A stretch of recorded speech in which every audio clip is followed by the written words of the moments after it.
office, and I'm sitting there. The guy comes over, the waiter comes over, and gives me a glass of wine. It's very nice. I'm just waiting for Mr. Welles, we know of. And great. So now he's setting the table, and he's setting 3 places. And I said, is Mr. Welles bringing someone? And the guy didn't miss a beat. He keeps setting. He says, oui, monsieur. Monsieur Welles will be bringing his dog. I said, he's bringing a dog? Dog in here? Oui, monsieur. And he keeps setting, and he says, monsieur, one thing more. He said, do not pet the dog. She bites.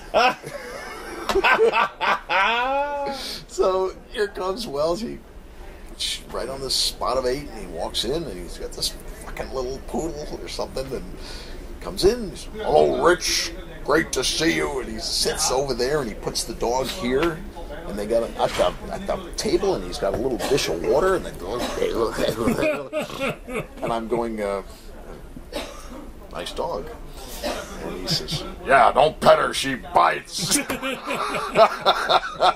Oh, that's great. Brian De Palma's first directorial effort was a film little known and long remembered or forgotten called Get to Know Your Rabbit. And the premise of the film was phenomenal. It was that there was to be a class for executives, burnt out mid-level executives who want to make a career change. And Orson Welles has spotted a niche in the entertainment world, a void that needed to be filled. That void, of course, was the crying need for tap-dancing magicians. And as the movie opens, it's Welles with a baton directing this class of guys with top hats and canes trying to learn to tap dance and pull silks out of their coats and stuff. And Tommy Smothers is the burnt-out executive, and he wants to start a whole new career. So he enrolls in the course and is being taught by Orson. Well, they hired Welles, and they said, it'll take about 3 days to shoot this scene. What is your fee? It's $50,000. Okay, done. So they shoot the scene, and they realize that they need a couple more takes. It's going to take about another hour. Mr. Welles, we just need you for just another hour. No problem. It's $50,000. So they declined, and they hired instead Harry Blackstone Jr., padded the hell out of him, shot the scene from behind him, going like this, and that was Harry's break into filmdom and his association with the Smothers Brothers. Got him started on the road with an illusion. Wow.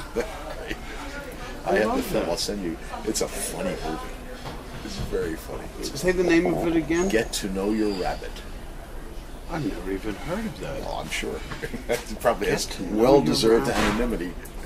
I remember during the shooting of that Lucy episode, they put him in a tuxedo, but he wouldn't go for a fitting. They tried to get the biggest tuxedo they could find. And there they are in the dress rehearsal, and he made the gesture.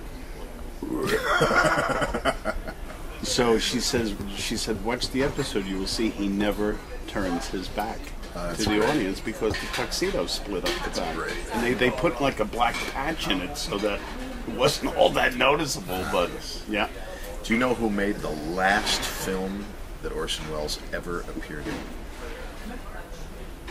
Me. Really? Yep. We were we would have these monthly meetings at Ma Maison. We would just talk magic, and he wanted to have it would have nothing to do with talking theater whatsoever.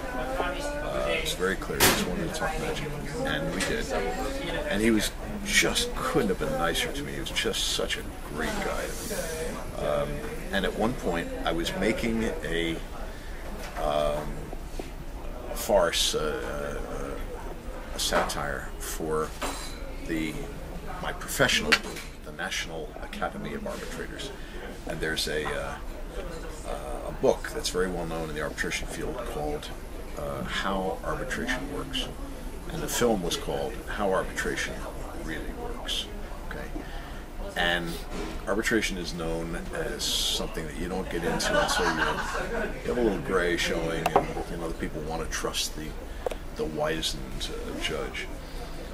And so we were doing a thing about that.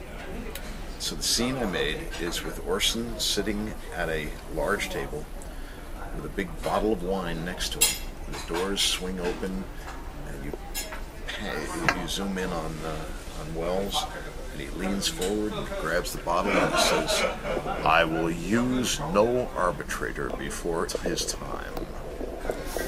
That was it. Oh, that's great. And then he died. He died about 2 months later. All because he worked for you.